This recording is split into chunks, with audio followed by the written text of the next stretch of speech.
Ladies and gentlemen, Binnall of America!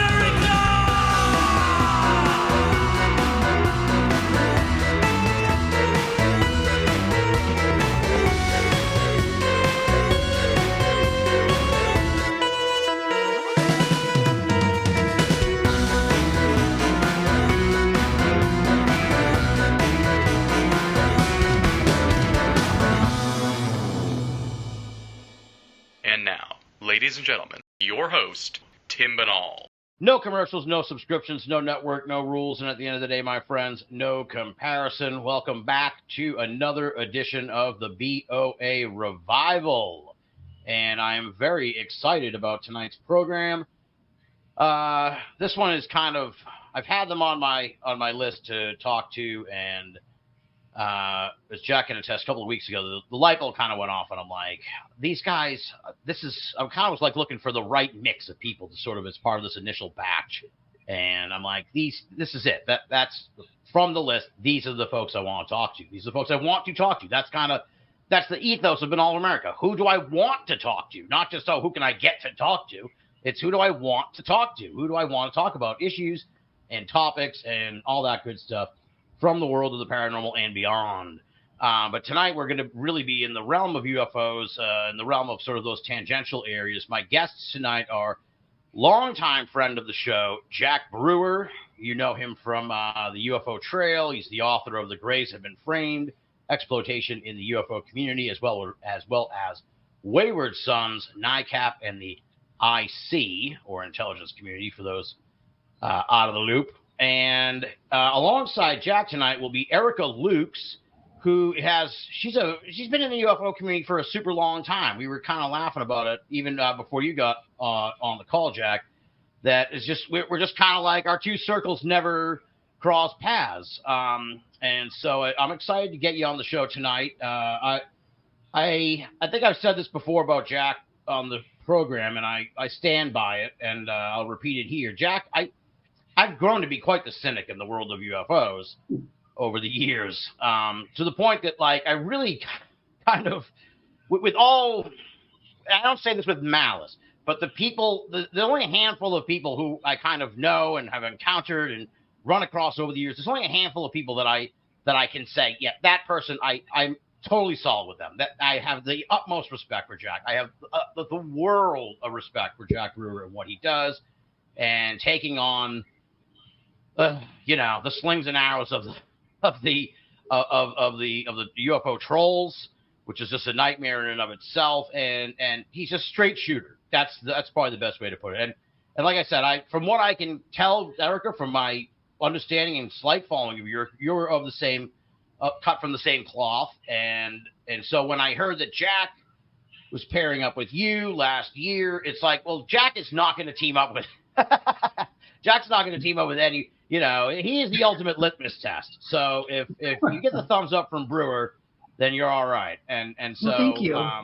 Yeah, for sure. And so I'm like, all right, this is good stuff. And so you guys teamed up last year to form Expanding Frontiers Research, which is a 501c3. Now, before we get into all that, it's a long setup here, but let's introduce you, Erica. I have a feeling probably that the Binnall America listeners have heard you on programs. You've contributed to books. You've been on TV shows, I believe. You were the host of a long-running podcast, UFO Classified, which I'm guessing a lot of Binnall America listeners have heard.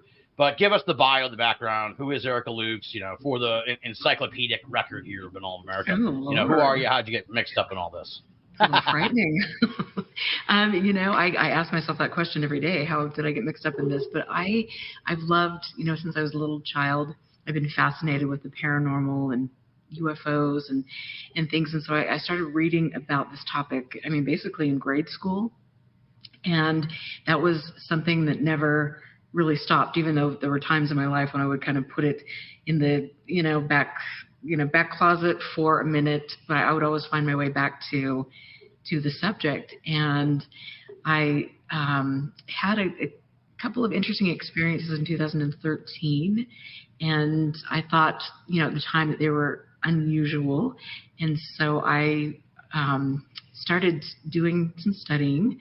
I found MUFON, and interestingly enough, and oh Lord, the stories get good from there. So I became state director for MUFON Utah, Oh, okay. and it was a very interesting thing. I also worked with headquarters, and at that point in time, I was attempting to do my best to help the organization look like try to appeal to a younger demographic. Okay. Instead of appealing to, an 80-year-old white man. That right. Was kind what of year was this? So this was back in 2014. Okay. This is post Carry On? Yes. Yeah. Okay. Yeah. In fact, I remember going to a MUFON symposium, and he was there, and it was just like everybody was, their backs were against the wall. Oh my, there he is, and oh God. It was just so interesting to see that dynamic. It makes me laugh to this day. But so I was involved in MUFON, and I had some experiences where I would be looking at the database, and there wasn't a lot of information about Utah cases, and sometimes cases would be in the database and then they wouldn't be. And I was taking over for basically restarting a defunct chapter that was previously run by Elaine Douglas. And so I was trying to learn as much as I could about her. And that was an interesting experience with her abduction research and also her investigations into Bigelow and the buying of the MUFON database. Yeah. So I, started having some questions about things, and would ask the executive director, Jan Harzan at the time, where's the data going? Why haven't we done anything with 50 years of data? We're just strolling along and things like that, and people are making money. There's no cohesiveness from MUFON headquarters down to the smaller chapters and things. So needless to say, flash forward, I resigned from MUFON with my state director, and then I start doing private research on my own and kept my show going, started an archive, and then I, just over the years delved into Skinwalker Ranch, and that has been an eye-opening experience, to say the least. Yes, from what I understand, yeah. Yeah, and so MUFON and Skinwalker Ranch definitely taught me a lot about the subject and the people involved in the subject. And so it's been a process, but I have always, for a long time, I've looked at Jack, like you, and at first because I was believing a bit more than I do now. Now I don't believe. Now I want proof. It's a miracle. And so I was always, actually at first I was like, oh, Jack Brewer, I'm kind of a little frightened by him. He's right on the money, and he's going to call people out. And just then the facts. Just the facts. Yeah, and I just became so, as I learned more, I became so impressed with that I just was really gravitated towards Jack and his work. And when he approached me to become, to work with a nonprofit, to start this nonprofit, I was just like, I couldn't think of anybody better. And my instincts on that were spot on. I cannot think of a better research partner than Jack. Yeah. It's been a really fun experience. Yeah. Now, Jack, tell us about Expanded Frontiers Research. Interestingly, what really piques my interest and kind of interested me was obviously what the work you're doing and the purpose and the goals of all that, and then it's a 501c3, which is very different from UFO. Are you sure this is a paranormal group? Because I believe that's like for nonprofit. Not Did you really. check the wrong box? What happened? Right. Not really. It's not. We're dedicated to conducting and publishing original research. And just because of our background, sometimes that's going to overlap with the UFO topic. But we wanted to be able to go into other things as well. And absolutely. We're interested in environmental issues and a number of things. But I did want to start by saying thank you so much for that introduction, Tim. I'm honored. And thank you, Erica, for the kind things you said as well. And I just want to say that during 2020, when I was working from home and we're all terrified of what COVID's going to be and what's going on, I would listen to Erica's show from 7 to 9, and then I'd listen to Binnall of America from 9 to 11, and that was just my Friday night. And you would both diligently do it live. You gave people a community to hang out in online while we had all stopped going to bars, stopped going to restaurants. And I really, really appreciated the work both of you did. So thank you very much. Yeah, thank you. Thanks, man. Thanks. Shout out to Dr. Tyler Copejohn, who was my co-host for that coronavirus run there in 2020. A lot of fun, interesting experience. Despite the circumstances, it was, quite the experience. So expanding frontiers, you're absolutely right. This is not a paranormal group per se. This is not even a UFO group per se. It's expanding frontiers research. It covers all possibilities. I saw in the archive you have the Ira Einhorn files in there. That's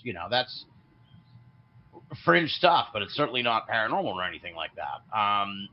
So what is the importance of, I mean, you mentioned it on the blog, but I think we should explain to people, what is the importance of the 501c thing? Because I kind of, as I was joking, very often it's like most people, first they roll out the T-shirts and the Patreon, and so there's a very different approach. Sure.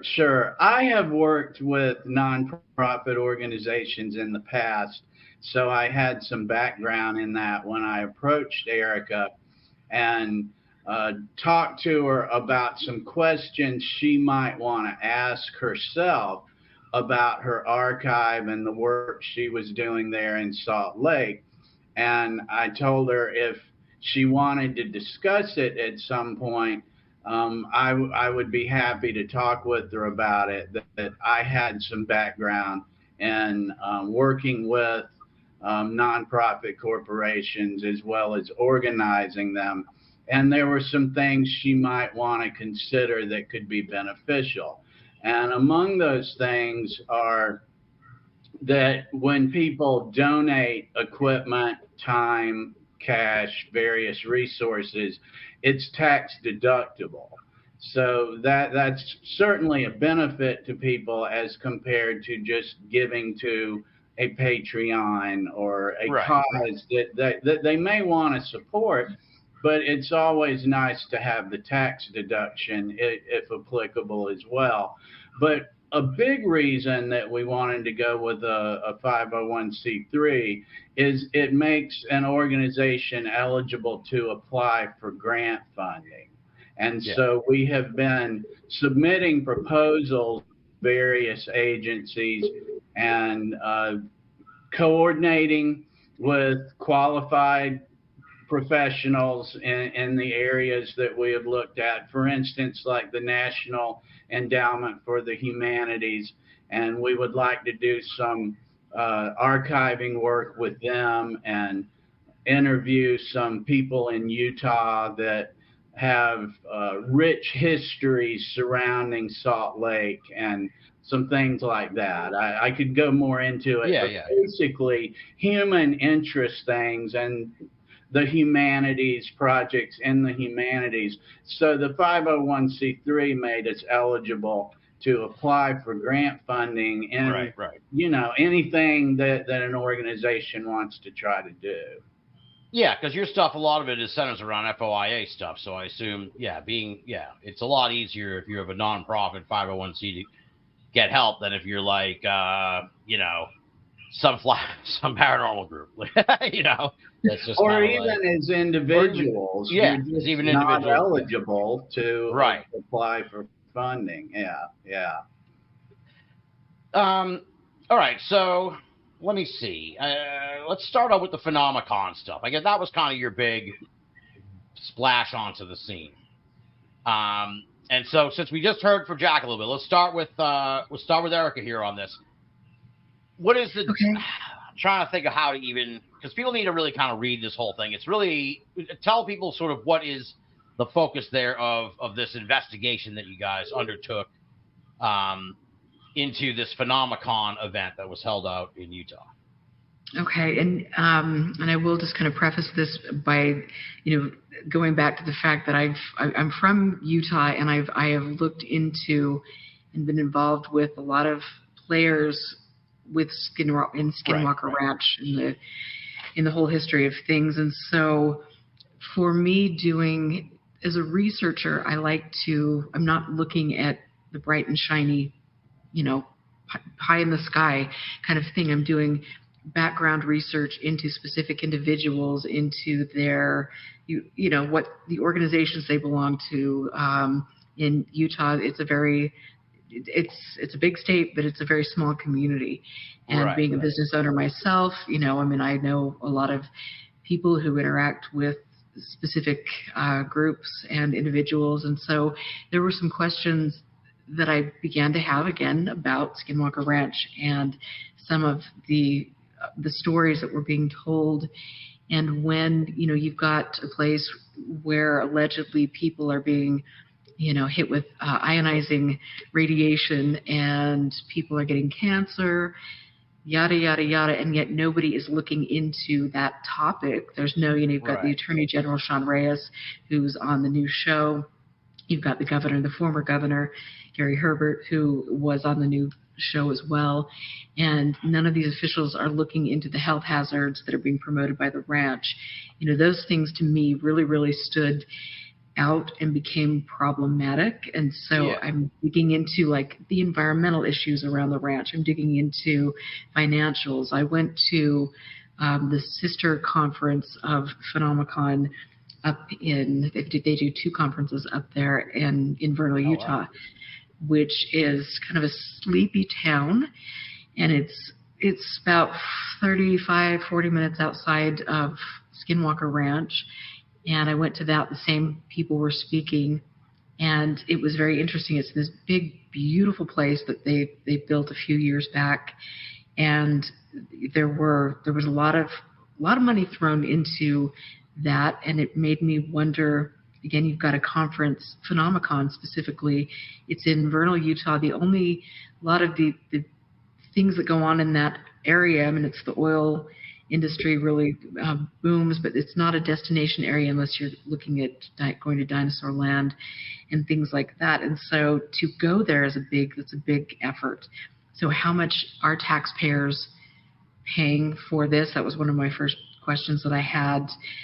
How much is the city really truly benefiting from 50 people, that are going to a conference?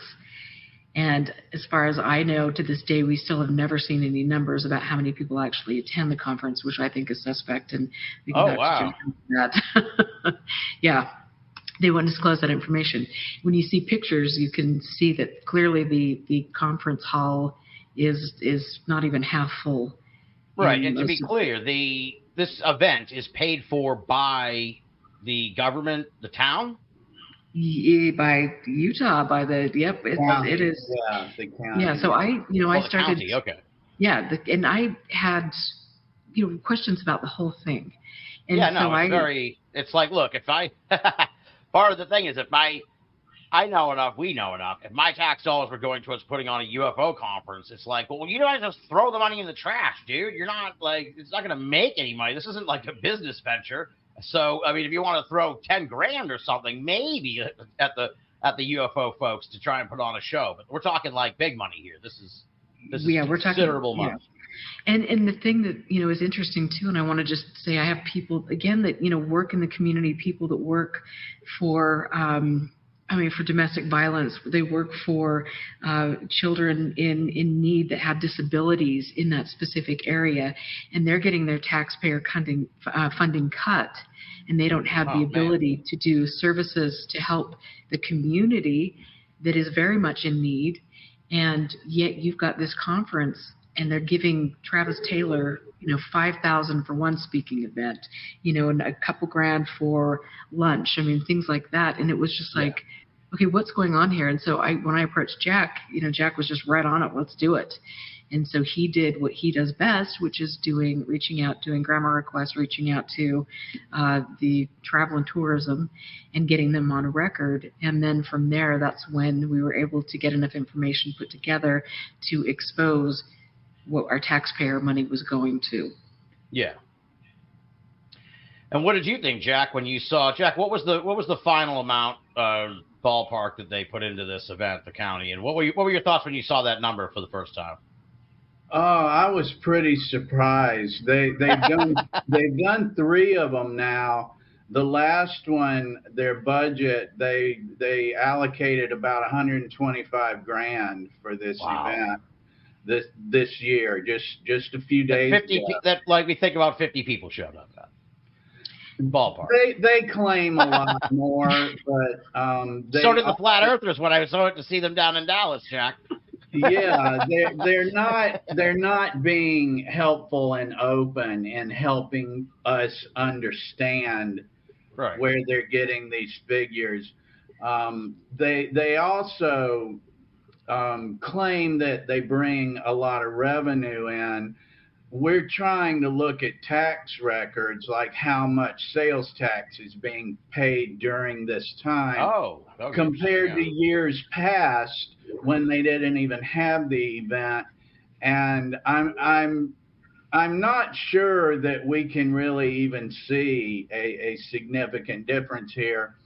And the fact that they're not real forthcoming, and like you see me, both of you have seen me make the point before that when intelligent, competent people want to systematically and coherently make a point, they do.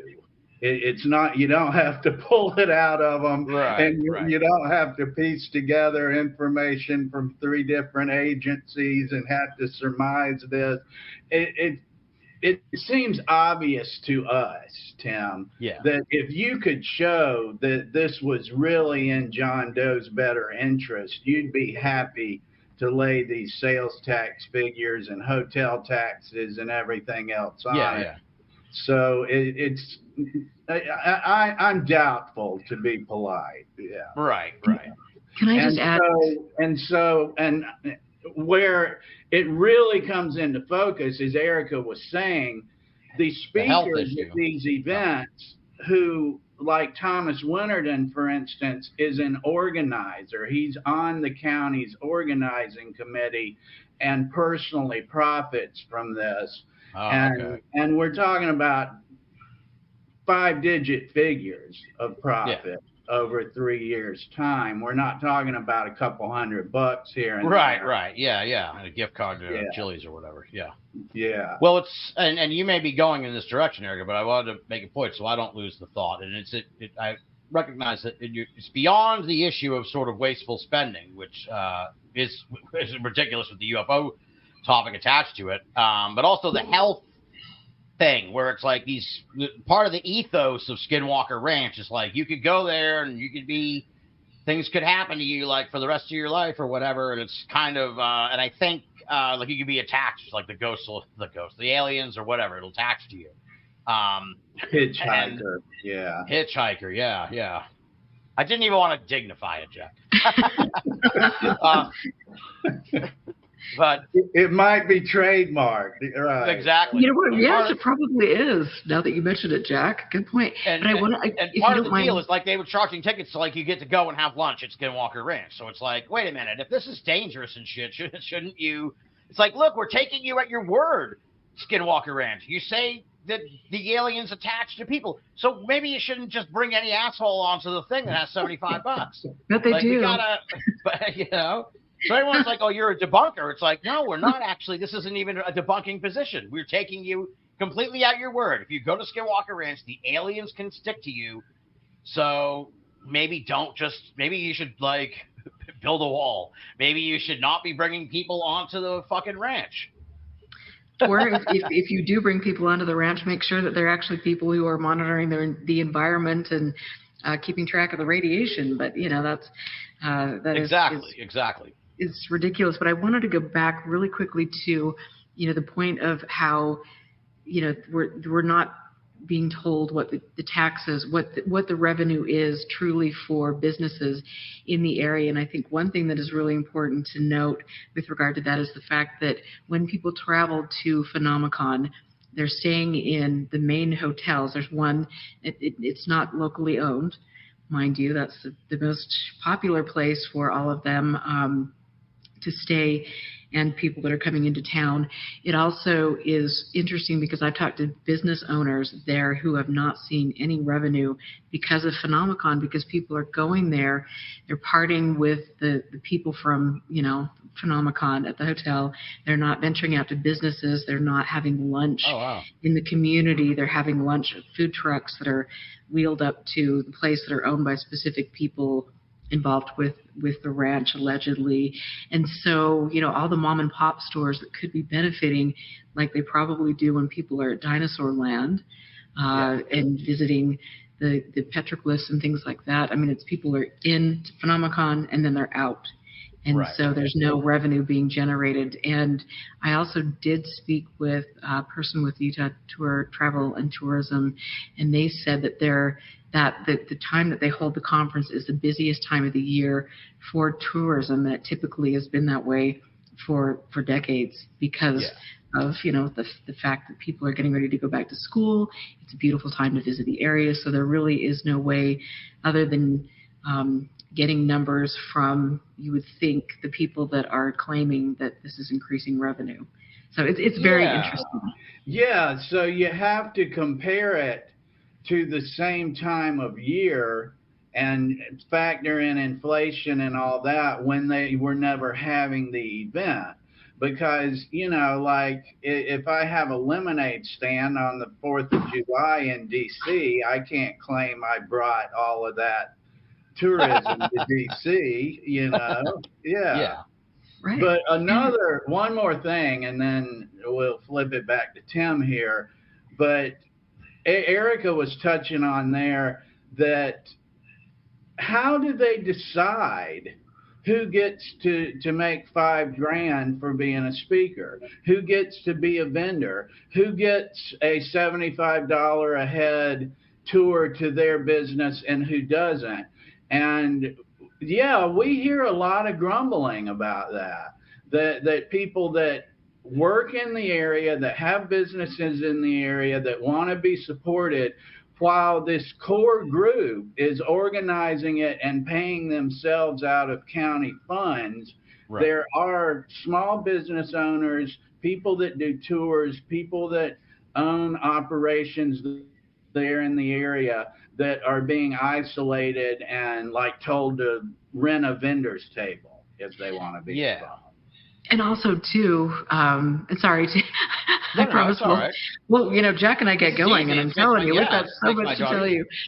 But there was I think it was Roosevelt. Tim, if you got something to do, we'll just take it. I'm just going to go put the baseball on, Jack.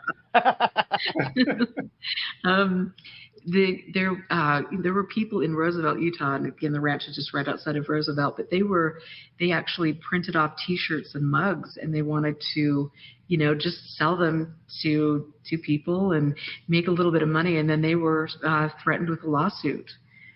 What? Because they were using Skinwalker. And apparently they've trademarked Skinwalker, which you've got to just wonder how can you even trademark that and talk about cultural misappropriation. I mean, exactly.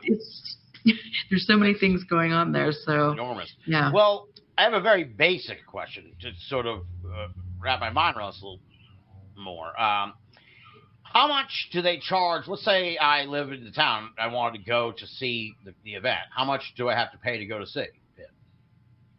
Like, what's the ticket? That's a very good question, and we have been in correspondence and doing records requests with the county over the last couple of weeks, and are having some difficulty getting that under a glass.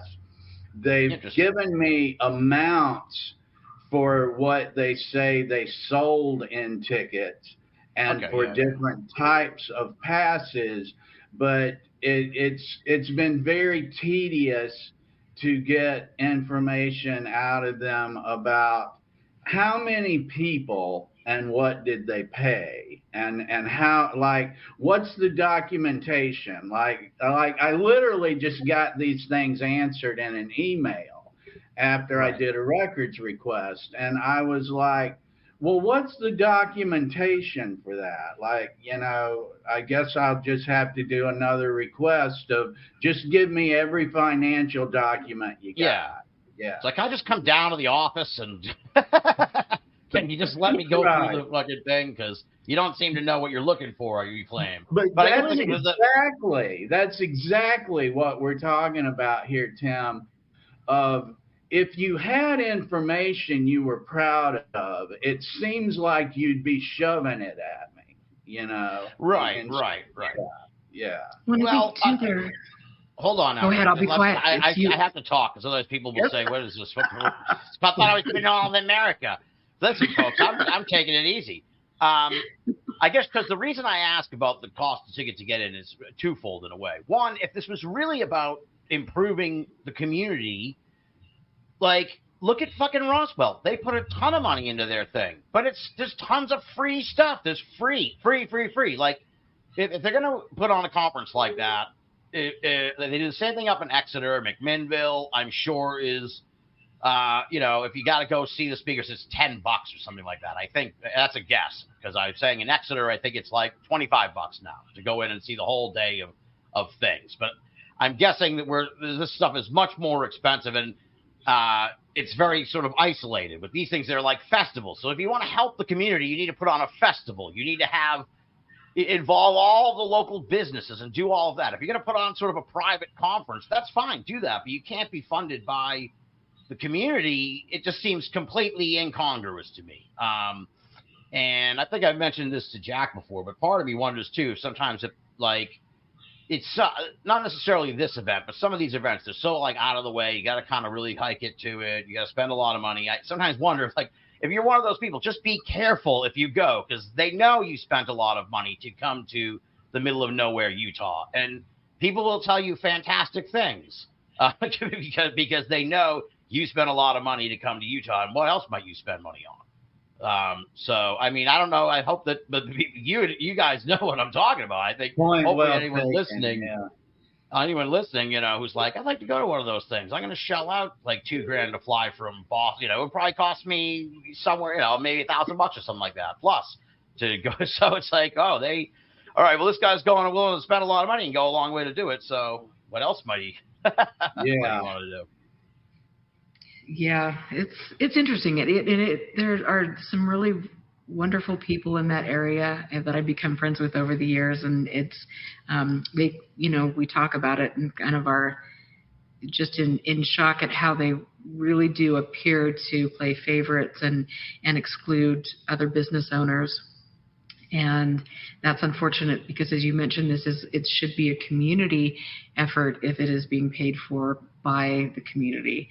Exactly. And so that shouldn't be happening. And I think too, you mentioned the health effects or just, talking about that and the lore surrounding it.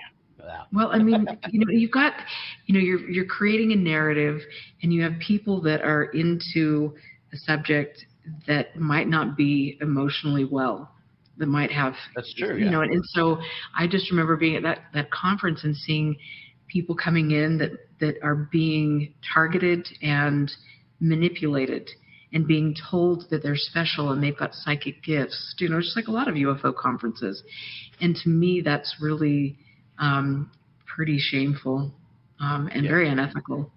Absolutely. Yeah, for sure. It's so what has been, so you've uncovered this now, like what has been, I know you got some coverage on the local news out there in Utah, but are they just kind of stonewalling you guys? What's been the reaction to this, to you guys shedding light on this very shady situation with the Phenomenon? Jack, what was because that came out like about a year and a half ago almost. So what has anything changed since? Yeah, we're very pleased with the coverage we got, and Stephen Greenstreet at the New York Post has highlighted some of our work on it as well in his videos. And as you say, we've gotten local coverage, Fox 13. I think that what's important about it is bringing these issues to the public to let them consider and let them contemplate. Like, for instance, in our blog post on Phenomicon, we interviewed an expert in ethics, and he formerly worked with the Department of Justice, and he's a professor. And he talked about how sometimes unethical activity may not rise to the point of being against the law, but we should keep in mind that for constituents to trust their elected officials, that they should not try to operate within the law, but to actually be proud of what they do and want to be open and transparent and make their constituents proud and trusting of what they're doing, not just trying to avoid being charged with breaking the law, you know. And so I think that we've brought these questions to the forefront, and there's, as Erica and you have gotten at here, Tim, there's just such really ethically questionable things about Thomas Winterton claims that he's gotten a head injury that he likens to Havana syndrome. Gary Nolan has said that he and his intelligence community researching colleagues have a Havana syndrome case that they viewed from Skinwalker Ranch. I don't know where he comes up with a statement like that, but you know, I find it very doubtful, very subjective. But the point being, if we give them the benefit of the doubt and say, okay, you've got state actors conducting some kind of crazy non-lethal weapon testing and aiming and harming people around Skinwalker Ranch, why are we inviting the public to this area? Yeah, exactly. And charging them $75 to like have brunch there or something. Yeah. It's really yeah. It's very odd. Yeah, you wonder if you could take up like an email somewhere between the people who are like the government people who are writing like, it's all bullshit. Don't even worry about it. It's like, you know, we're hoping that's the one you. They told me it's all bullshit, so everything will be fine. It's very, the whole fucking thing is strange. And but has there been, clearly it got on TV and shit there. They must have chased down like someone who was responsible for this, or within the government, someone within the county who, what's been the county's reaction? I guess they just sort of say they try to justify it by saying it helps the community. Pretty much. The Vernal City manager, he tried to field a few questions from me, and then he kind of cut it off and said, unless I want to submit formal records requests, he was finished emailing with me. But who has been left to catch the brunt of it is a lady named Leisha Colthart, who is the director of travel and tourism for Uintah County. And I empathize with the job she's in. Let's just say I wouldn't want to be in charge with raising tourism dollars and getting people to visit Uintah County, Utah. Yeah. So I empathize with she's trying to do her job. I also empathize with she's got people there in the county that have some money and have some powerful people behind them that want to get paid county funds to do these conferences. So there's a lot of dynamics going on. Erica could speak more to that, I'm sure, but the answer to your question is mostly it's fallen upon the Leisha Colhart, the travel and tourism director, to field our questions and fill our requests. But for now, it just seems like they're just going to keep chugging ahead and just do their thing. They're not like, hey, we need to reconsider this or anything. Yeah.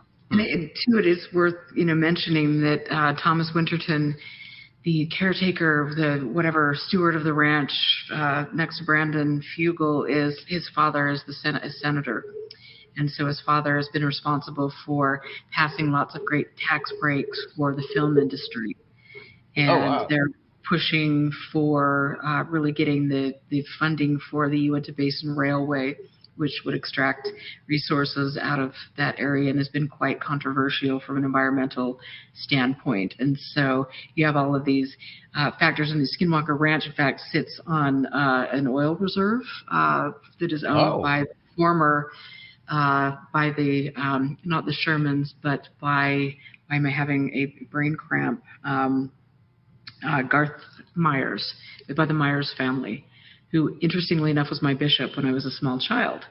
Oh, wow. So, I know, this town is so small, I'm telling you.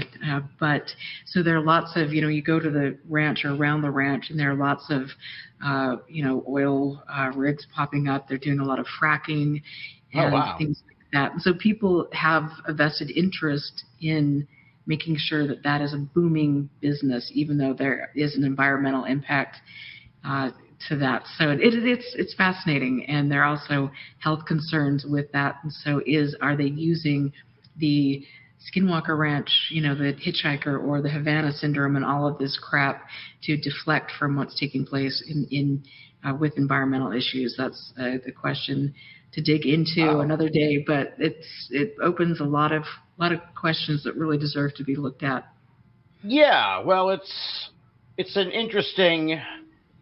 Skinwalker Ranch, as we all know, is an interesting topic. I find it kind of interesting in a way just because it was always sort of this like mythos for like a very, very long time. And then now it's like super commercialized. And I find that kind of interesting. And it's kind of, you take a step back and you're like, wait a minute, what's going on here?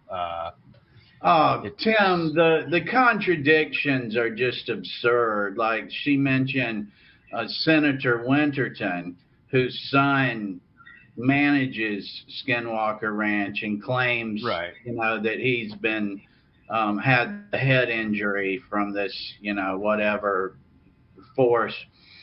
Senator Winterton chaired a Health and Human Services Committee that did not do a thing about the reported illnesses at Skinwalker Ranch. Yeah, didn't so much address them. It's just an insult to intelligence. Like you say, there's off the record conversations, no doubt, going on about, man, don't bring me that crap. Yeah. yeah. Anyway, all right. Well, we'll move off a little bit off the phenomenon, and so we'll sort of pivot to something a little more lighthearted here. So one of your recent posts at the blog, it's the videos that I love. I'll be honest. I just love the videos. This is the Jay-Z Knight compound. You guys need to just get these on YouTube because they're hilarious. What struck me, and I'll set it up and then I'll say we'll figure out who can answer. As I said to Jack and Eric before we started the show, this is first time I've done one with a couple of guests, so I'm still getting my feet under me. The blog post, you guys requested information from the town where Jay-Z Knight's compound is, and they're fascinating and they're hilarious to me. I don't know. I found them really funny. Just they're so unexpected. You expect one thing. I did at least. I'm like, what possibly could the police have been interested in there? And the thing is, it's more often than not people of ranging levels of sort of craziness. and that's being generic, but and I feel for them. Some of them are troubled individuals. I don't want to make light of that, but it's like others are just eccentrics. So it's like you're eccentrics all the way to people who really need help, trying to break into the compound, which is like it's like what for varying reasons too, just trying to break into the compound. The police are constantly going out there to get you. What? First of all, I thought it was some kind of cult. Why don't they just let them in? Was like my first question. I guess they have standards. Yeah, exactly. They're like, no. Yeah, you're not fit for the cult. So first of all, what inspired this? How did this come out? How did you guys be like? Because we know Jay-Z Knight's mixed up with MUFON too, of course. It's all a real weird web of weirdos. How did this come up to look into it, and what was your take when you got the results? Because, like I said, when I saw them, I was kind of like, this wasn't really what I would have expected when from police files from the Jay-Z Knight compound. So, who would like to take this one first to start? Erica, Jack was kind of there. You go, Jack. Let's go. I Jay-Z Knight has always fascinated me, and I think because of my days back in MUFON when I was there. Kind of talking a little bit about some of the racism that we were seeing from different individuals and the sexual harassment, things like that. And there was a few people that had mentioned that Jay-Z Knight was a big money donor for MUFON. And that, kind of made it to the surface, and then it was gone. She was gone. She was off the list publicly.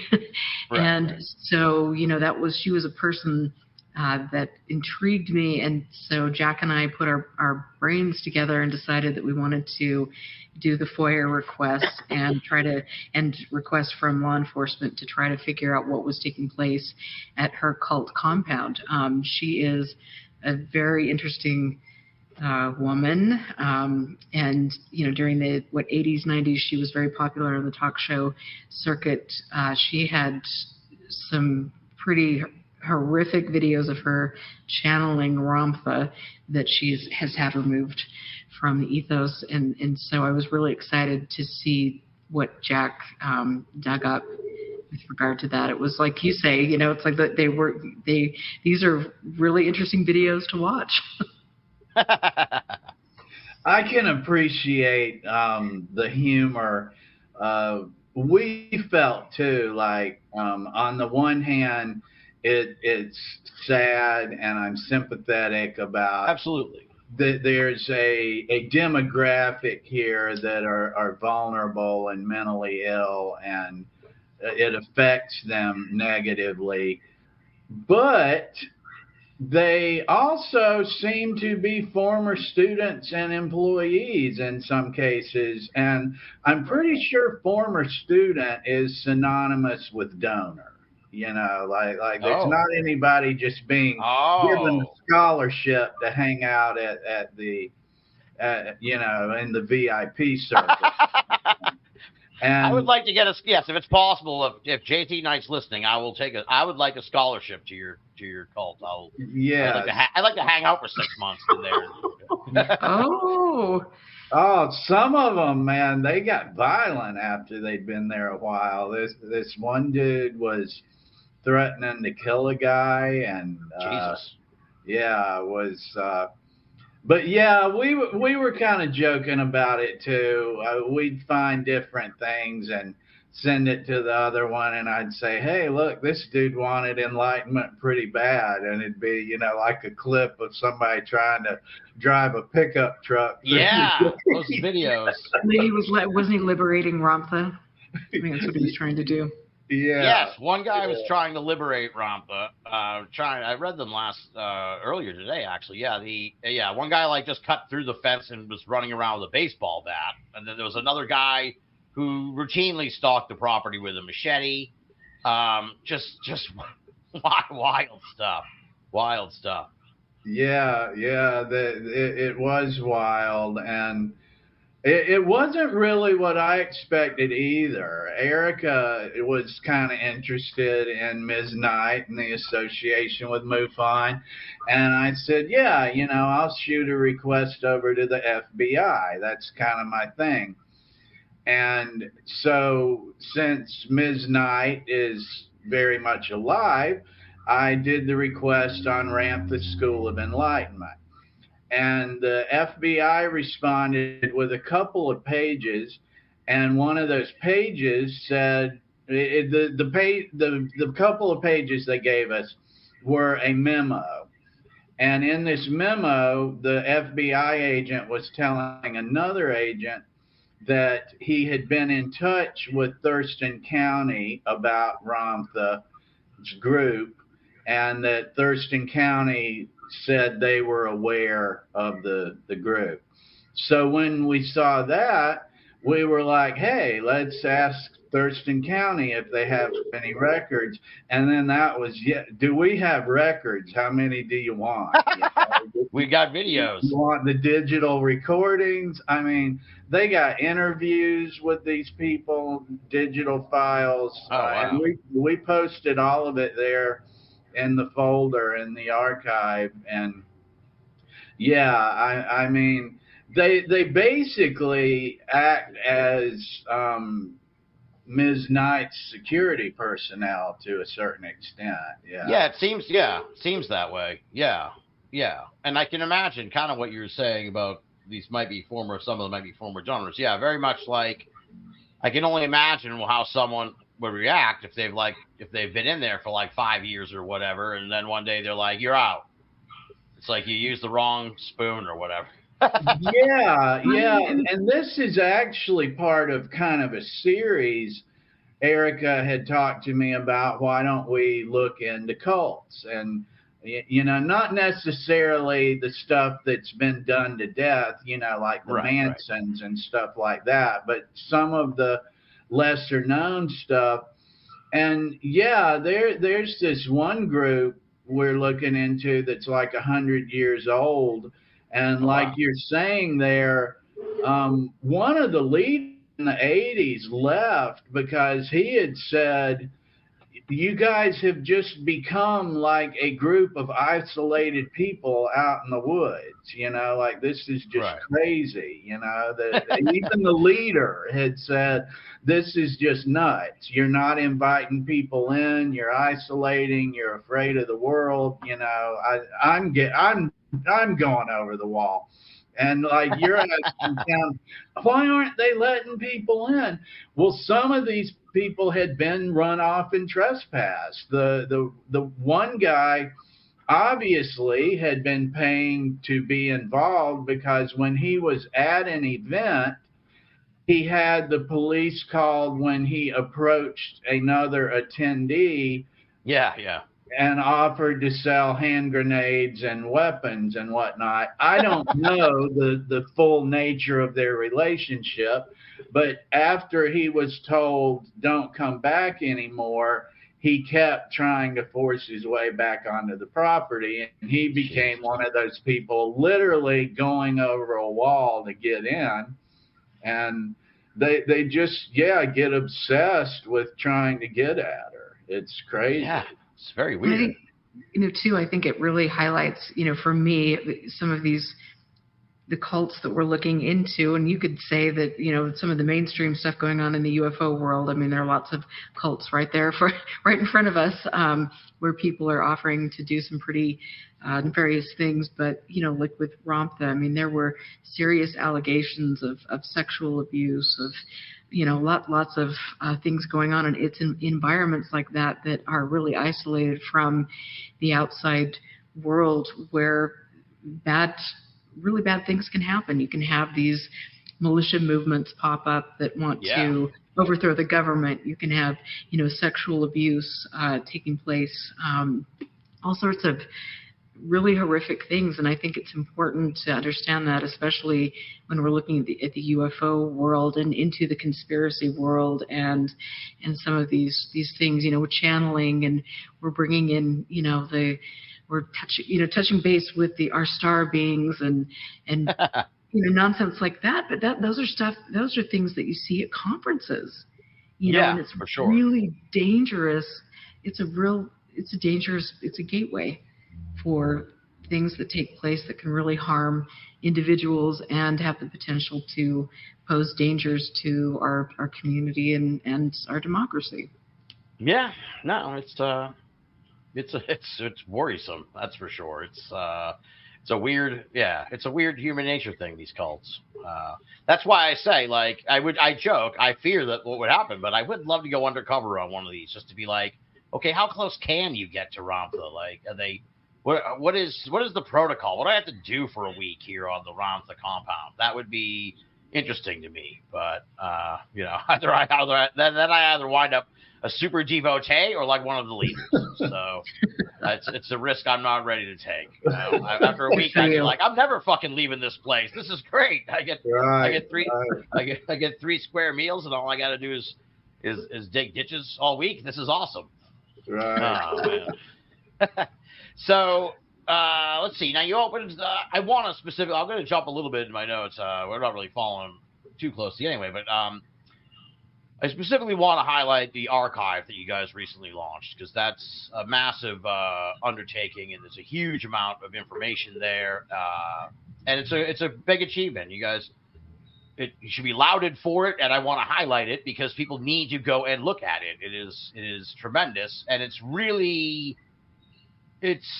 I would say like almost unique sort of information. It's very eclectic in a way from the UFO world, but from a lot of different interesting personalities, and chiefly among them being Ann Druffel, who was on Binnall of America a long time ago, probably like 12 years ago now. Wow.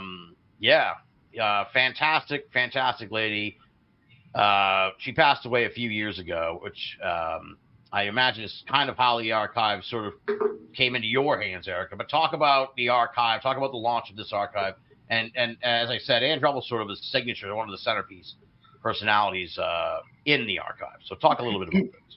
Yeah, thank you. As I mentioned earlier, I started collecting things. Actually, Keith Chester was the first person who sent things to me, banker boxes full of things back in 2014. And then I just started collecting things. And then I had people reaching out to me over the years saying, I've got all this stuff. Where can I put it? I became friends with Gordon Lohr, who was involved in NICAP in the 60s. And he and I became great friends before he passed away. He was also friends with Ann Druffel. And so when Ann had passed away, he reached out to Alice Druffel, one of her children, and just said, I have a friend who I trust implicitly, and she will take very good care of your mother's work and preserve it. And so I spoke with Alice, and she felt that was a comfortable fit for her family, especially to give her mother's work to another female. Yeah. And absolutely. So I went down to California. I flew down to California. I rented a U-Haul, and then we loaded. It was a huge project. We had probably, at least 80 banker boxes packed full of original material. Like most of the U-Haul was filled, and then the shelves behind me actually were made by Ann's husband and things. And I've got one of her garden gnomes, which I'm really proud of because I love. Oh, nice. Just like her signed picture from Charlton Heston. I mean, just like crazy. Oh, very cool stuff. Yeah, really amazing. But these are documents that have only seen the light of day between, in most cases, the two people that were corresponding with each other. Right. And, she has all the work that she did with the Dr. James McDonald's book Firestorm, all of her abduction research. And I mean, it's so fascinating. I go in there every day and I just pick up a handful of documents and I read this and I'm like, oh my, goodness, this is huge. Like, people need to see this to understand the history of the subject and behind the scenes and some of the early organizations, how they were run, the internal conflicts. It's very, very special to me. And also I had Jim Klotz, who was a researcher and was co-author of Faded Giant, who donated over 1,000 magazines and periodicals to the archive from the 1940s on. And so I think I have every edition of Fate magazine. I've got some really obscure magazines. Barry Greenwood has donated periodicals from all over the world. So I have, publications from Germany, France, Russia. I mean, just it's amazing. And so I love, it's who am I kidding? Scanning is not exactly a fun. Right. Yeah, that's what I was going to say. So what we're seeing on the website is really just scratching the surface of what you've got. You've got tons of materials. Yeah. Yes, absolutely. And, I'm working with or establishing relationships with archivists here that have worked at the University of Utah Special Collections, and we'll be working with them hopefully in the future to make sure that the archive is going to a good location. But then you bring in Jack and you bring in everything that he's done with FOIA, and it's just like, it is such a unique, as you mentioned, a unique collection. And I feel because a lot of the UFO stuff, the archives go to people who are UFO enthusiasts or believers.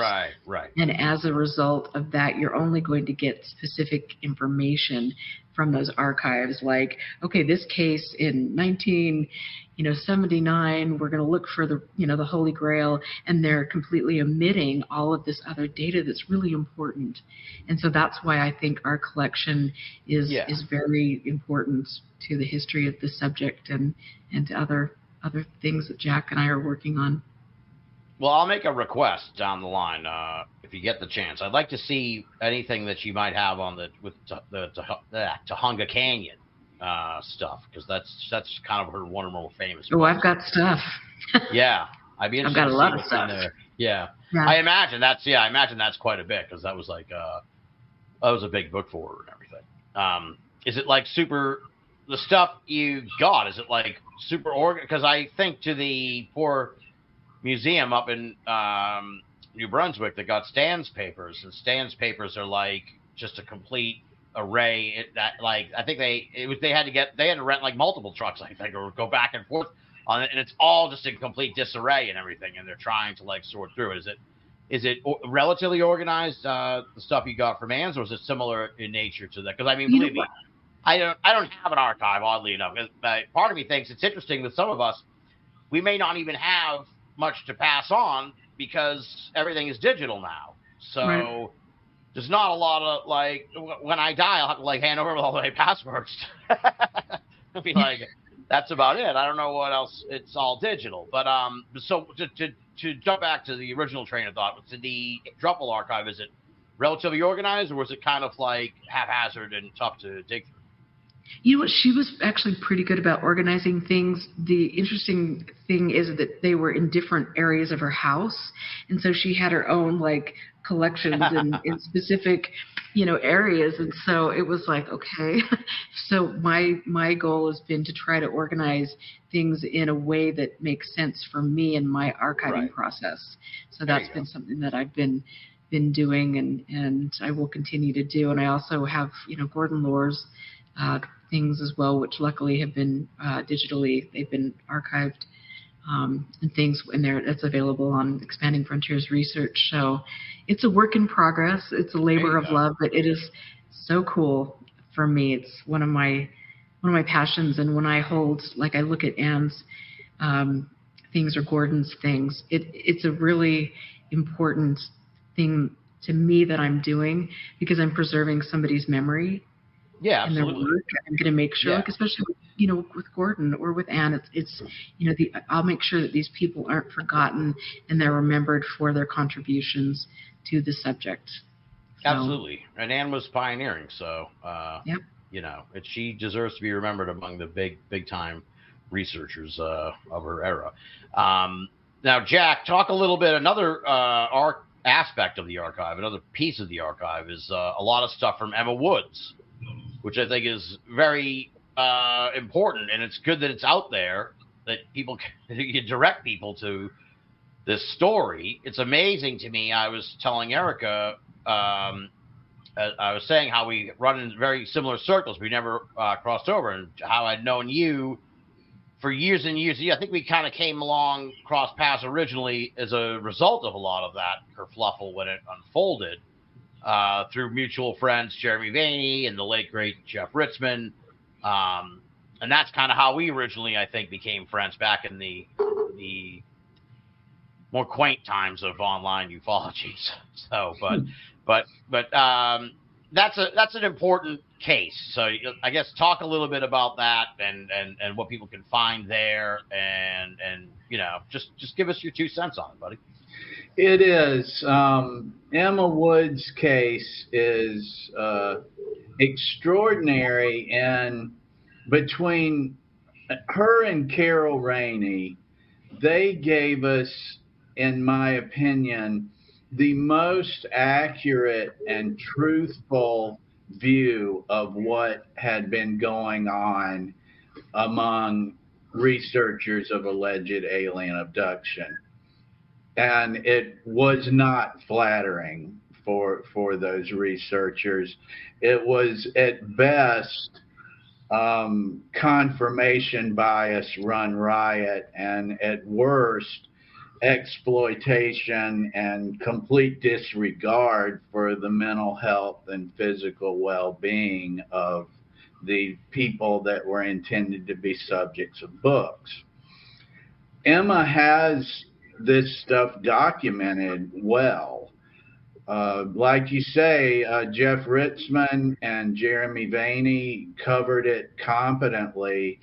Yeah, they really blew the whistle on the whole story. So they did. Jeff Ritzman was the first any type of UFO interview I ever did was Jeff Ritzman's show. There you go. Yeah. Yeah, and I was interested in the Emma Woods case because I was interested in alleged alien abduction, and she has the receipts. She meticulously documented and kept the recordings of the hypnosis sessions with David Jacobs and Jeff Ritzman and Jeremy Vaney, Dr. Tyler Copejohn. I and others would do podcasts about this. And once every year or two, I continue to do one. I think it's a story that continues to need to be told. Absolutely. How she was exploited and the unethical, at best, behavior of David Jacobs. And we have her records in our online archive. She is providing recordings, as audio recordings, as well as transcripts that she's painstakingly making. She's providing links to, although the material in some circumstances is copyrighted, she will provide links and summaries of articles that have appeared other places. Some people, like Gary Hayden, a researcher that did good work on it, is allowing actual articles from his writing to be reproduced by Emma, and she's doing a great job of putting this all together for us. Yeah, well, I mean, she finally just came out with that book, so I'm really happy about that. I recall that you and I were lamenting, Jack, like 2 or 3 years ago, that like the Cretans on UFO Twitter were like just hearing about this. It was kind of like, it was very dispiriting because it was sort of like became the talk of the community on there for like maybe a few days, where it was like, well, it was a lot of apologizing for it and that kind of thing, and a lot of like, this is outrageous, this is terrible, and then just kind of went away. But it was just shocking to me that like these people had no idea about this story, had no, it's like, where were you like 10 years ago? And it's like, well, most of them weren't around 10 years ago, and the ones who were apparently just didn't want to hear it. So it was very kind of like, this is unfortunate. This story. I mean, I don't know how much it impacted David Jacobs' career, but it certainly should be more well known in the community of UFO people. It's at the very least, a cautionary tale. It certainly didn't. He left Temple University, where he was an associate history professor during that time. They downplayed it. Temple downplayed it. Emma filed formal complaints with human protection agencies as well. Human research subject protection agencies. And they downplayed it, as you would unfortunately expect a university to do, although he had even used Temple forms about her doing research with him. But I think that she made a big impact. I mean, that couldn't have possibly helped his relationship with Temple University. Yeah, they might have taken him aside and been like, maybe it's time for you to just pursue this alien thing full time, buddy. And I agree. I can very much envision that. Yeah. Well, that's why I wanted to bring it up tonight, because I remember interviewing those guys back in the day, trying to get the word out about it. I'm sure when I had you first on the show, we talked about it. It was sort of and I'm sure I talked about it with Tyler too. It was a topic of conversation amongst people who were willing to talk about the seedy underbelly of a lot of this stuff. Very seedy. I'm sure we have talked about it a number of times. That's one of the things about ufology, for lack of a better term. It necessarily has to keep turning its audience over, because people will just not keep following it. I think that a lot of the Louis Elizondo and To the Stars Academy steam is running out now. And I think they've lost a lot of people, and they need to bring on a new group. The circus packs up the tents and moves to another town periodically. Right. So I think it works the same way. And it can be really discouraging that the same stuff keeps, just today or yesterday, but really recently, I saw some people talking about John Carpenter, the hypnotist, his work. And I'm like, am I in the mood, to give them a couple links, or, they'll find it if they want it, Yeah. And, old UFO stories just never die. They just find new audiences. And about the archiving, that's really important to me. Is I think both of people that have read my work, they know I'm not really interested in stories about UFOs. I'm kind of over it. But I am fascinated with the correspondence between researchers and investigators and the intelligence community. And you can go through an archive and you can see where, like, Roscoe Hillenkoetter was telling the newspaper one thing and telling Donald Kehoe another thing, and telling Skeptic even something different. And while you might not be able to really draw what exactly that means, it does tell you that he had some different things going on, and it just depended on who he was talking to as to what he would say about UFOs. And I find that really interesting, and I find it of historic value. To these things need to be preserved, and they need to be disseminated widely. Like Erica was saying, not just hidden away by groups and archives that want to promote a pro-UFO agenda, that won't show someone's contradictions in statements Right, in different letters. And that stuff needs to be preserved and distributed. And the efforts like To the Stars and Elizondo and Grush and all of that kind of thing creates so much more stigma than anyone that reports a UFO or takes serious interest in it ever did. Just the unadulterated foolishness, and that makes it difficult to get the National Archives, the National Endowment for the Arts, the National Endowment for the Humanities to take a serious interest in UFO archives, even when we're not presenting it as UFOs. Like, we're not interested in what people think or what they believe they saw. We just like funding and help preserving historic correspondence between people that have historic military careers and stuff.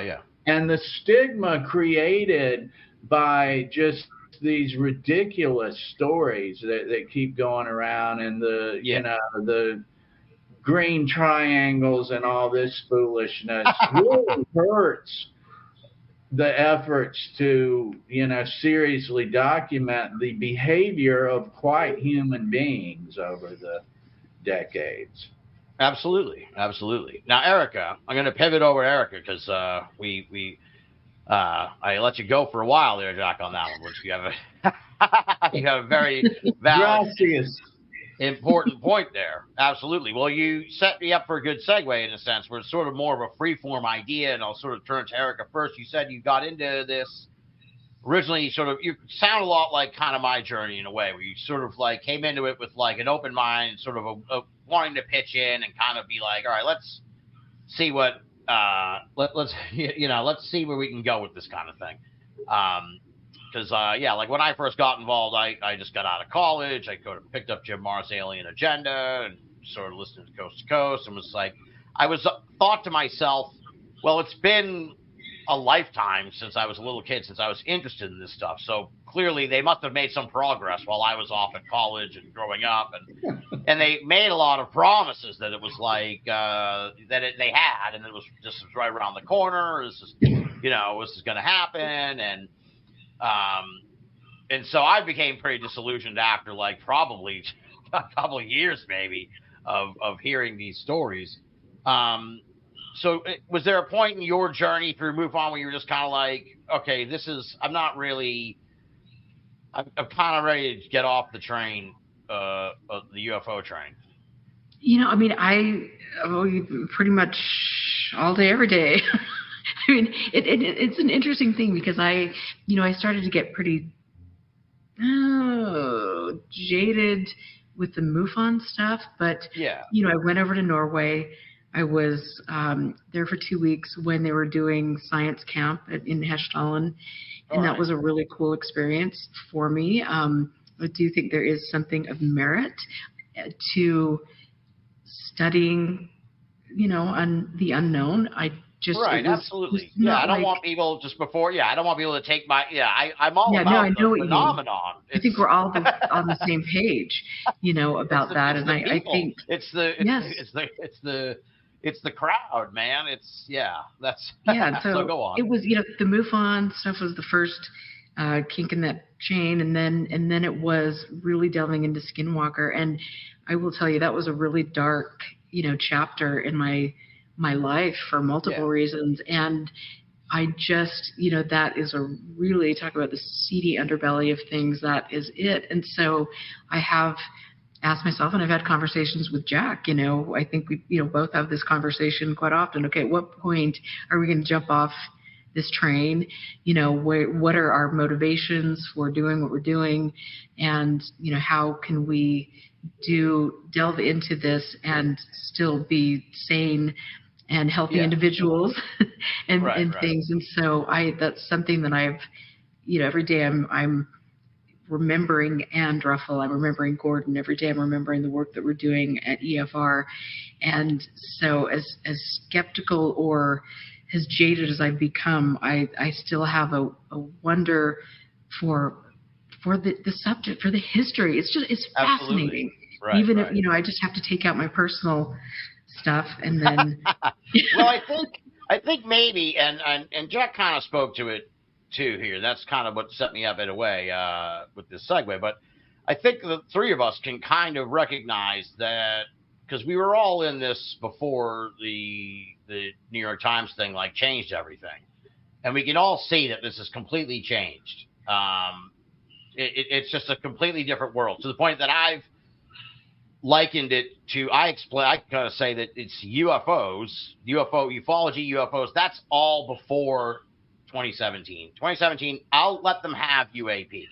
That's their thing. That's, if we want to, whatever that whole thing is, that's UAP research.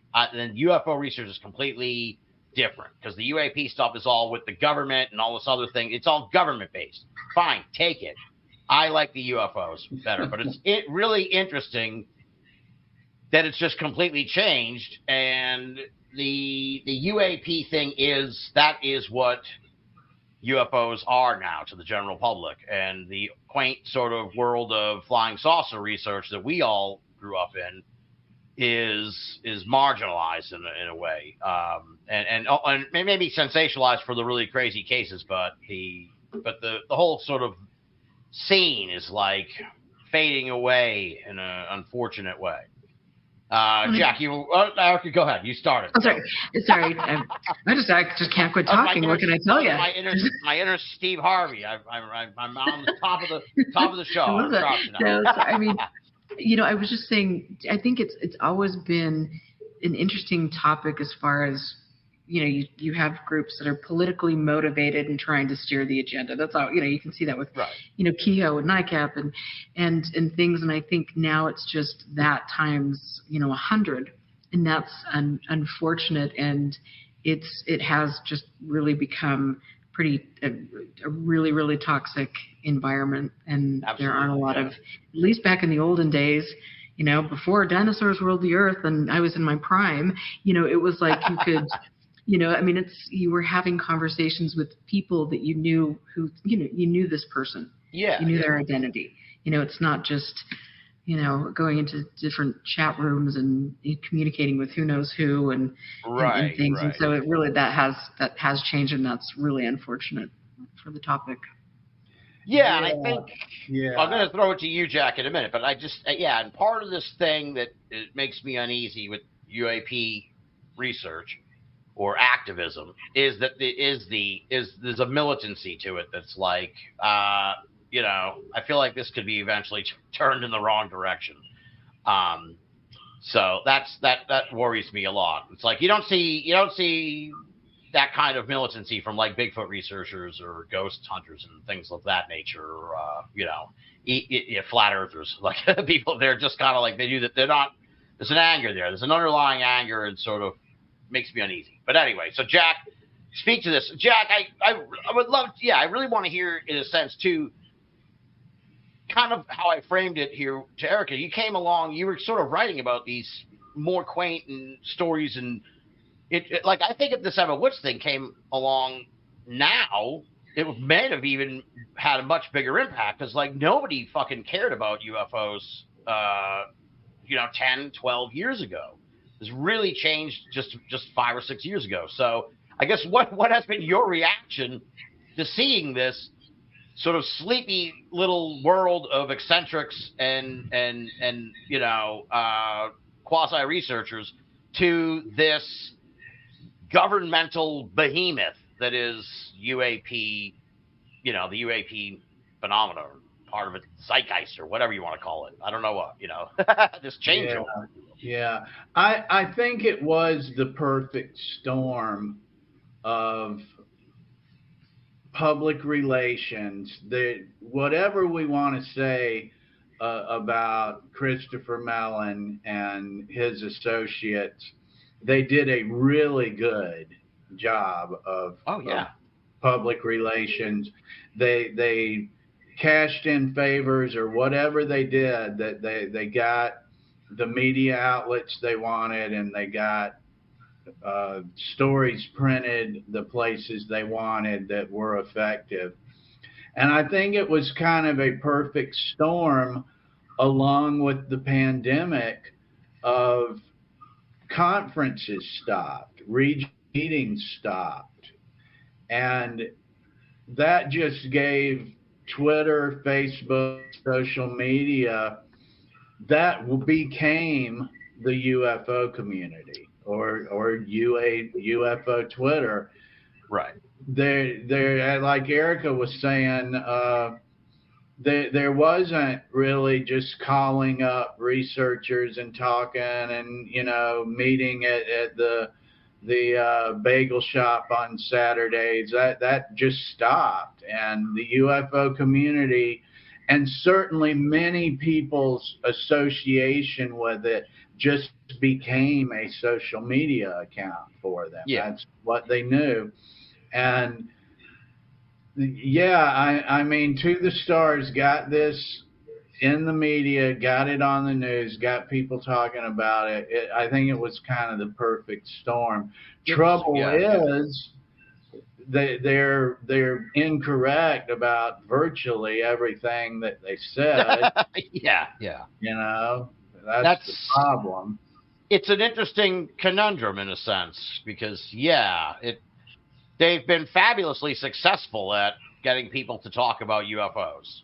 Not in my lifetime did I think that you'd see as much coverage as you're seeing now in congressional hearings and all this, but it's just so wrong, as you say. It doesn't seem to make any sense to me. I don't understand where this is going, because I can't imagine they're going to tell us that there's aliens. So it's interesting. So whoever has the agenda aimed at getting people to talk about UFOs has done a fantastic job of it. Erica, do you have any sort of theory on why this is happening? I think it's really interesting because you talk about the pandemic, and you also couldn't go back to the change of leadership in our country and then see the real conspiracy mindset take hold. And so you have different, I'm a fitness instructor, Pilates instructor, and I have a lot of friends that are very health conscious, and you see the kind of erosion of really kind of pure motivations in the health and wellness industry. You see that in people, in the spirituality, in, there are all sorts of ways in which different groups have had their, data mined, and then had really dangerous kind of beliefs introduced into their group. So it's not just specific to the UFO community, but I think UFO community is unique because I think it's a testing ground for a lot of maybe the intelligence community, and a lot of to see how ideas spread and things. And I think, we've always had, the FEMA camps, on the cover of Fate magazine or whatever, UFO magazine, and the feds are going to take our rights away, things like that. And it just to a point now where you've got the UFO community so energized, like you're mentioning, almost in a dangerous way, like we're going to storm the government and we're going to hold elected officials accountable for keeping this technology away from us, right, and hiding, the little evens, and things. And it's just like, oh my gosh. And so I think I think there's a lot of money behind it. Yeah. I think that it's, we could all, I know a few tech bros that we could, call out, but I've done that a few too many times, I'm afraid. But I think that it's to steer a narrative and an agenda. And I think a lot of different communities are used for that purpose, to create mistrust in government or. Absolutely. That's definitely. It's fascinating in a sense too. I found it interesting when NASA had the panel of experts or whatever to look at UFOs, doing what these people ostensibly want, which is the government to look at it. like the first thing they said is like, can you please stop harassing us and threatening us? And it's like, who is doing the harassing and the threatening? And it's like, oh, it's the alien believers. Let's just say what it is. It's the alien believers, and they insist as aliens. But it's like, don't you people understand that like you catch more flies with honey than you do with vinegar? Like, why are you threatening these random scientists? People, they don't deserve to be threatened. These are, not that anyone deserves to be threatened. You know what I'm saying? These aren't even public figures. They're random, highly accomplished people from universities and government agencies or whatever, who are subject to harassment. That is, to me, it's so madness. It's troubling in a way. It really is. It doesn't make any sense to me. If you're the people who want the answers, just let them do their thing and be like Brewer, and then punch holes in what they produce. If it can have holes punched right, in it, exactly. Absolutely. Yes. Yeah, you know what I'm saying. Absolutely. They complain that they want qualified scientists to look at stuff. Then when they do, they reject the explanations and the rationality that they're given. And as Erica's saying, there's just no getting around that. History shows us how the topic of UFOs is used as a gateway to cults, to influence political agendas. I mean, that's just an old thing, and it's cited by many competent researchers, and it's just apparently continuing that you get people to share that distrust of authority, and then you just piggyback it right on to cryptocurrency and needing to decentralize finances. And Erica went to that conference in Utah where she gets back and she tells me the speakers would talk 2 or 3 minutes about UFOs, and then it just became a 45-minute crypto commercial, you know? Interesting. Interesting. So then we did that blog post on all these UFO promoters that are apparently contracted and or just think it's a good idea to promote crypto. I mean, it's just pick an agenda. You'll find UFOs attached to it, you know. Well, that's perfect timing. That's perfect. You should, you read my mind, Jack. Well, because that's in the notes here on this, which is another issue that people should be aware of. I think that's kind of a running theme here in this conversation this evening. People should be aware of this, that there is now sort of a mixing of UFOs and crypto, which is worrisome because, I mean, look, I don't know anything about crypto, and I imagine that a lot of people really don't. And the people, but I'm smart enough to know that what I don't know, so I don't invest in crypto. But I think there are a lot of people who aren't smart enough to know what they don't know, and they end up soon separating from a lot of money so they can buy, Valiant Thor coin. So, well, Jack sort of set you up there for that, Erica. So what happened here? You went to a UFO conference and it turned into a crypto pitch?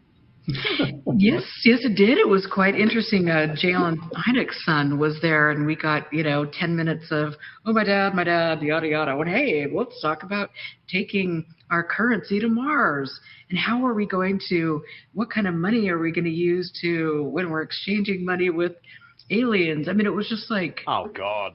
I mean, it was not just him. It was most of the speakers there. They were promoting specific NFTs, cryptocurrency.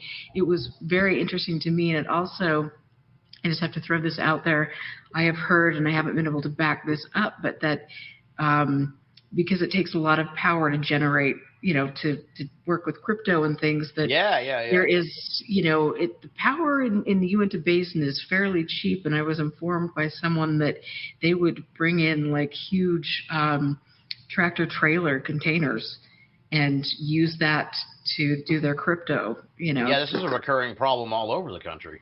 Yeah, so it's interesting, and there were, as we discovered, Jack did a great blog on SafeMoon and things, and I'll let Jack talk a little bit about that.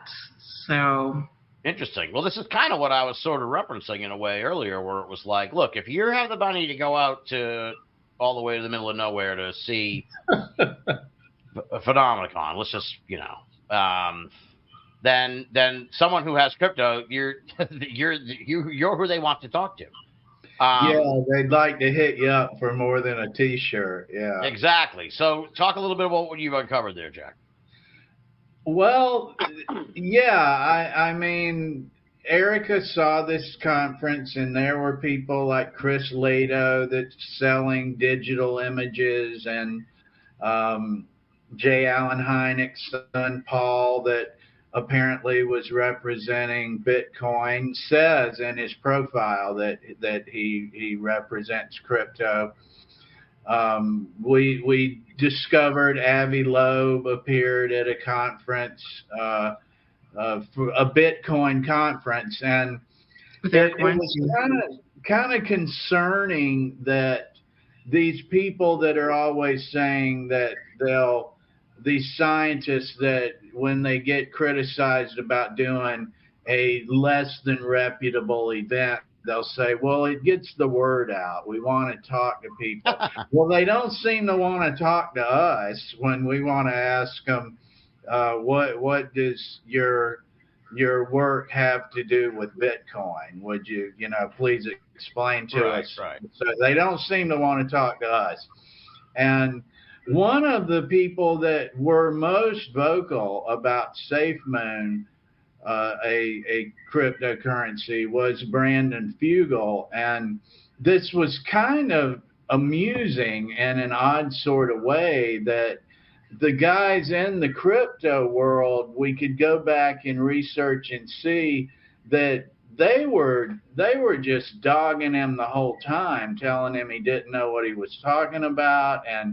And then people that knew who Brandon was, we'd tell them that he's pitching SafeMoon, and they'd be like, no way. And then we show them and go, yeah, right here, he's tweeting it, man. He's tweeting that he's on board with SafeMoon.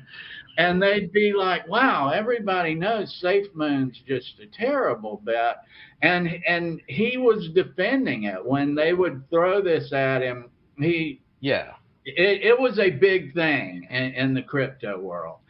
And SafeMoon was a big story as well, because it got accused of unethical and arguably criminal inflating and devaluing.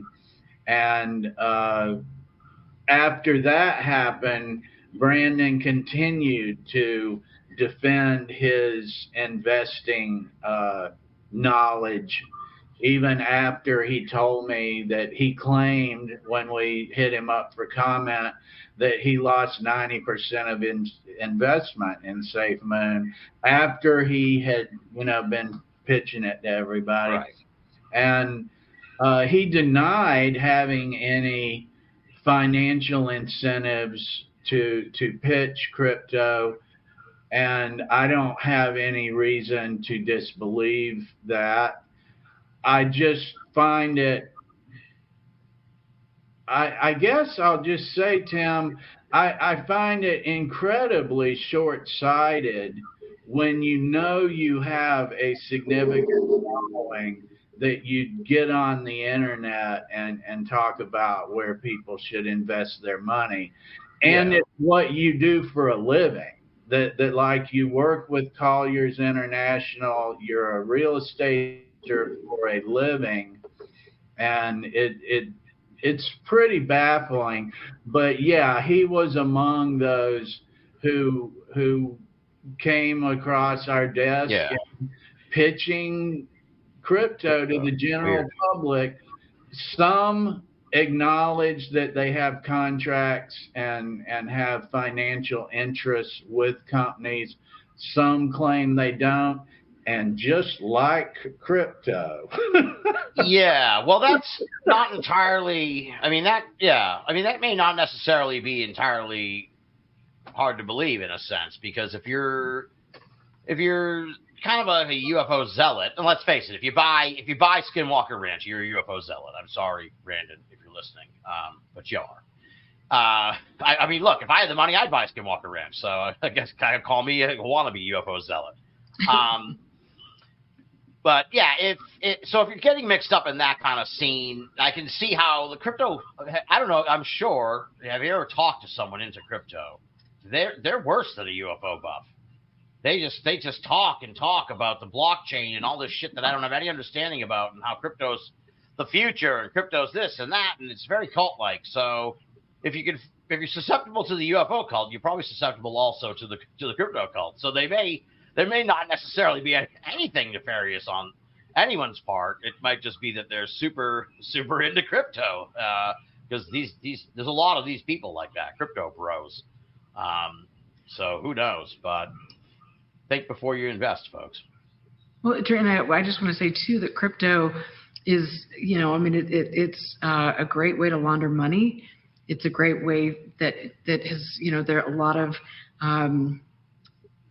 groups that are, neo-Nazis and people involved in a lot of extremist activities. That is a way that they move money as well. And so there's talk about a seedy underbelly. Crypto there has a pretty seedy underbelly. And so it's people need to just do their due diligence and understand that there's much more to crypto than meets the eye, and just to be careful. Yeah, the Justice Department has hit some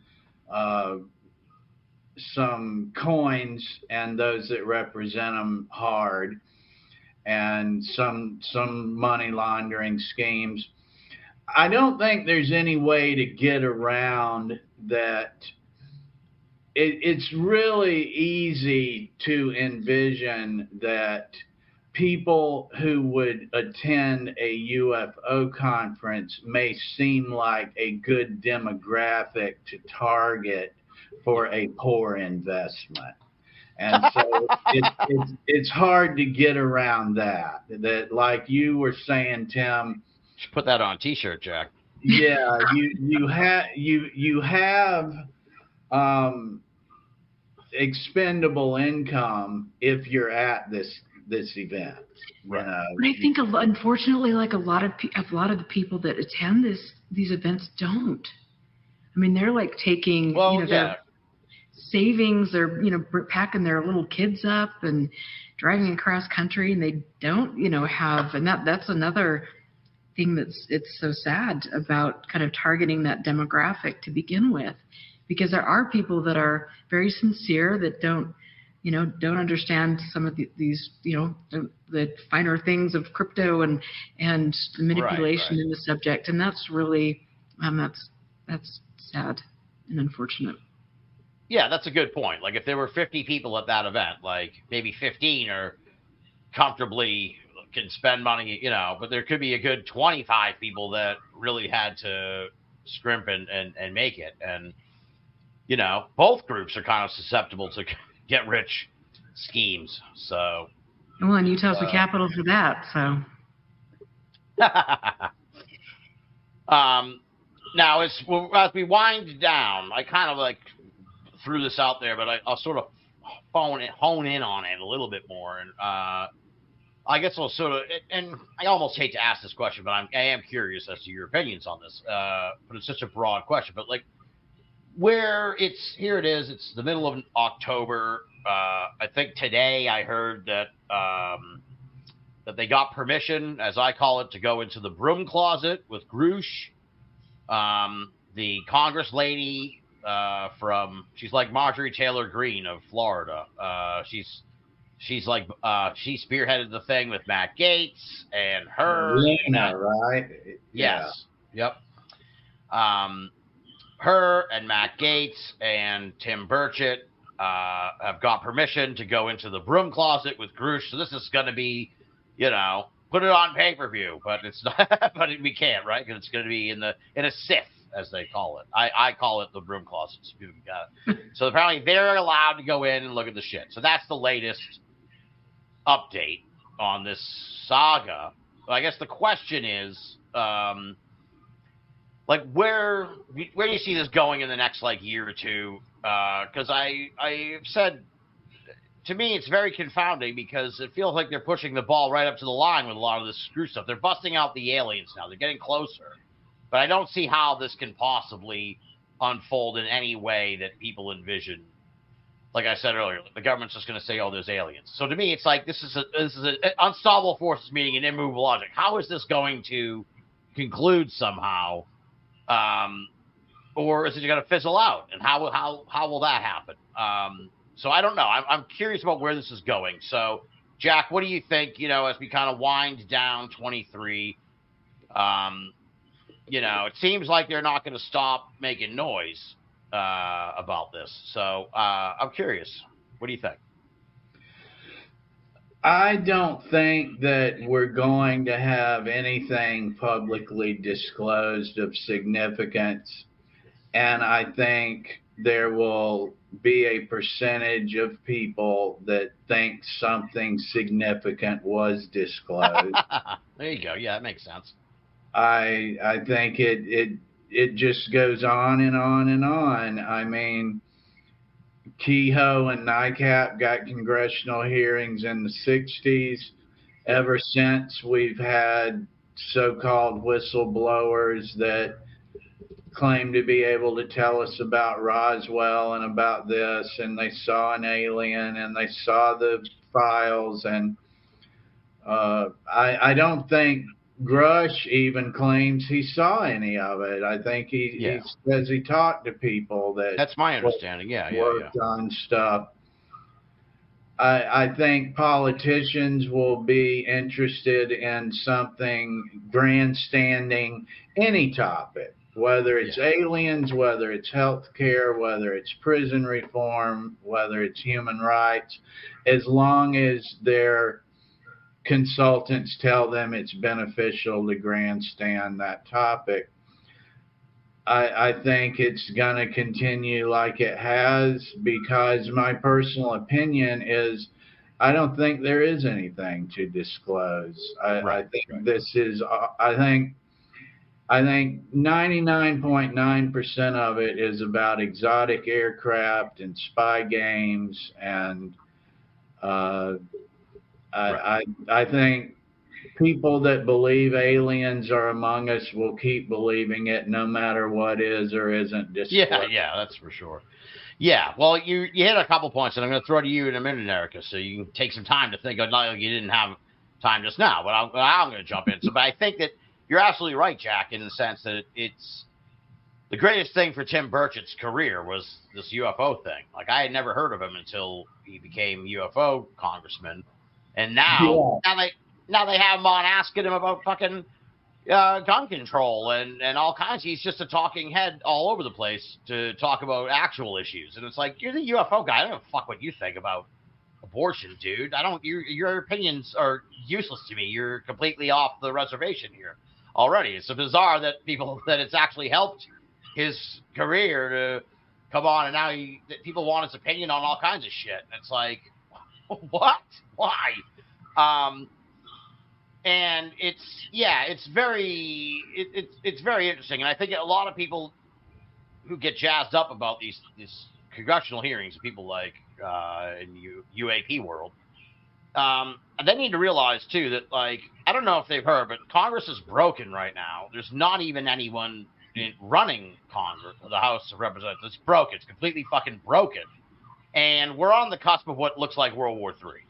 So the alien thing and the UFO thing might very well just be a pleasant distraction, as if they were like, we need to organize policies to hunt down unicorns, and we had congressional hearings about it, and people were like, I'm all about the fucking unicorn issue. I don't have time to worry about this whole thing in the Middle East.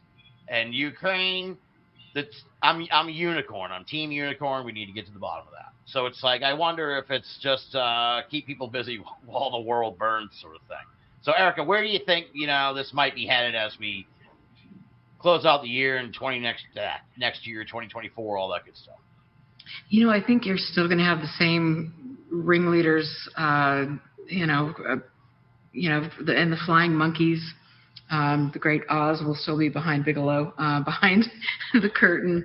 But, all of these people who are, obviously, with Bigelow, he's got a vested interest in politics in Nevada and all over the country. DeSantis, who's a big donor for DeSantis. So I think there's still going to be, that there will be new people that pop up, as we've seen Elizondo and Grush and Corbell will keep up his little insane clown posse gig.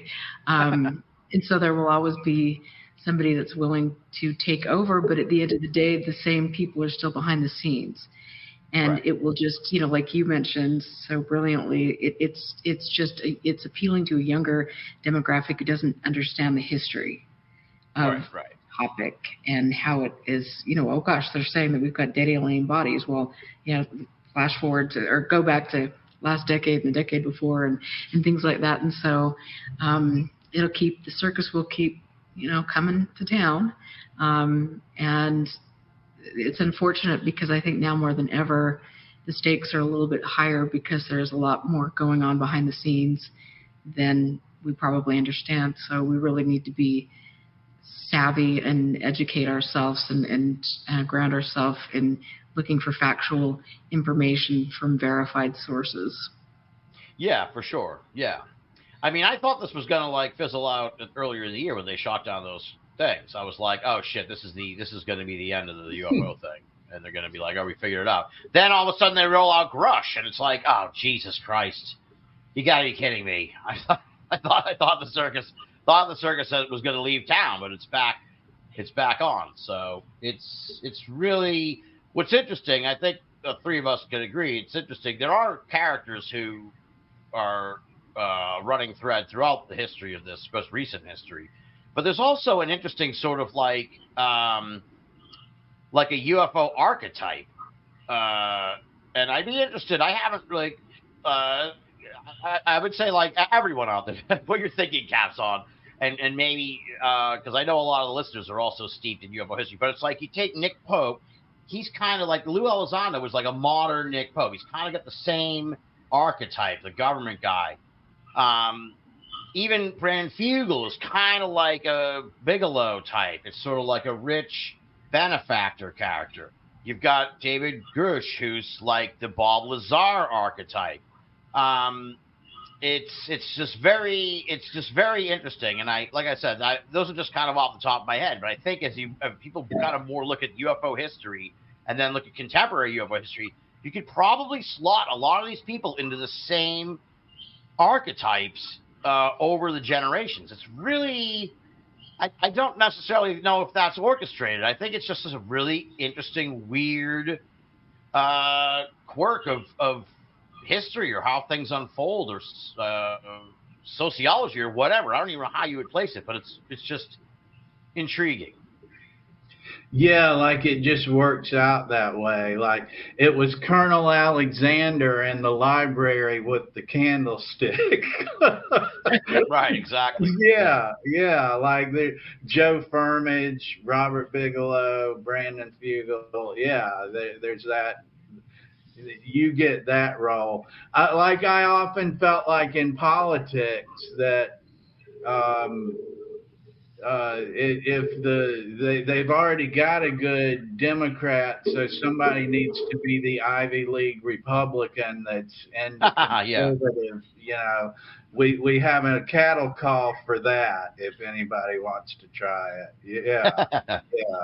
Yeah. Any thoughts on that archetype meandering I just rolled out, Erica, before we... You know what, I just am thinking about it, and I'm thinking about, grown men in their underoos, their superhero underoos, flying in on their helicopters, and I'll give you another one. You've got Linda Moulton Howe, and you've got Leslie Kean. it's the journalist, it's the lady journalist, and you get a lady journalist. It's like, it's very, I don't know. I need to like sit down and like write this down because I'm sorry. I mean, that was really good. That was a great observation. I'd be interested to look back and see if you could actually fill these archetypes in with people from like the 50s, 60s, 70s. It'd be odd, yeah. I like that. Like I said, to all the people listening, all the Binnall America listeners who are also steeped in UFO history, put your thinking caps on. This would be an interesting exercise, and this has been an interesting conversation. I've had a fantastic time. I got to say, guys, I feel like you brought the best out of me tonight. So I was really happy with how I was. Because it's been tough sort of getting into the rhythm of this show. And tonight it was just like, fuck, man, I'm hitting on all cylinders. So good. And it's because I had two fantastic guests engaging, and we were in this fantastic conversation over the course of the night. So I can't thank you enough. I really appreciate it. And I was just thinking, I was thinking the same thing about you. And I was just thinking, this is such a great conversation. Like, you are a wonderful host, and you brought out the best in us. And so, hopefully we can get you on the show. But this has been a really, I'd be happy really great conversation. And it's nice to it was awesome. You. It's nice to finally meet you, and I think now it's the beginning of a long friendship. So me too. We're gonna kick over some logs and cause some trouble. So and Jack, it's always a pleasure with you, man. Jack, I love you, brother. You know that. So I love you, Tim. Thank you. I'm really glad you're pleased with the show. It's our pleasure. Oh man, yeah, no, yeah, the pleasure goes all the way around. So, all right, well, I've taken up enough of you guys' time, and so we'll call it a night, and Jack will go find out who won the baseball game. Yeah. All right, thanks a lot, guys. Thank you. Have a good night. You too. Thank you. Bye.